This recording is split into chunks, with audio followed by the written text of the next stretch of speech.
మీరు ఎన్నికల ముందు 2023 ఎన్నికల ముందు మీరు ప్రజాప్రభుత్వం తీసుకొస్తా అన్నారు. వచ్చిన తర్వాత మాది ప్రజాప్రభుత్వం అన్నారు. కానీ ప్రజలకు ఏం చేయటం లేదే.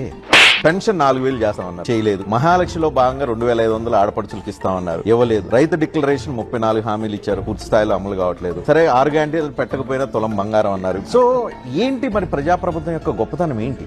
కళ్ళాల్లో వరి ఉంది, తడిచిపోతుంది ధాన్యం, దానికి కొనుగోలుదారు లేక రైతులు రోడ్ల మీద ఉన్నారు. ప్రజాప్రభుత్వం అంటే మరి ప్రజలకు అనుకూలంగా లేకుండా మరి ఇలాంటి ప్రజలకు కష్టపట్టే పనులు ఎందుకు చేస్తారు? ప్రజాపాలన అని మీరు అంటున్నారు, కానీ దోపిడీ పాలన జరుగుతుంది. ఎక్కడ ఎన్నికలు జరిగినా పొంగులేటి శ్రీనివాసరెడ్డి వెళ్తున్నారు, మూటలతో వెళ్తున్నారు, మూటలు అప్పచెప్పడానికి వెళ్తున్నారు.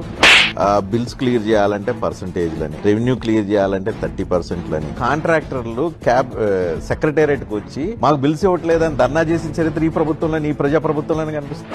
తండ్రి కేబినెట్ మినిస్టర్, కొడుకు తమ్ముడు ఉన్న కంపెనీకి కాంట్రాక్ట్లు వస్తూ ఉంటాయి. మూసీ నది మీద జరిగిన ఎస్టీపీకి సంబంధించిన కాంట్రాక్ట్ మీ కంపెనీకి వస్తుంది. సమ్మక్క సారలమ్మ దేవాలయం అభివృద్ధి పనులు మీకే వస్తాయి. ఫ్యూచర్ సిటీ వేసే రోడ్లకు సంబంధించి మీ కంపెనీకే వస్తాయి. ప్రభుత్వ కాంట్రాక్ట్లు మీ కంపెనీ అంటే రాఘవ కంపెనీ ఆర్డర్ బుక్ లో 22% ప్రభుత్వ కాంట్రాక్ట్లు ఉన్నాయని చెప్పి 22 కాదు 98%.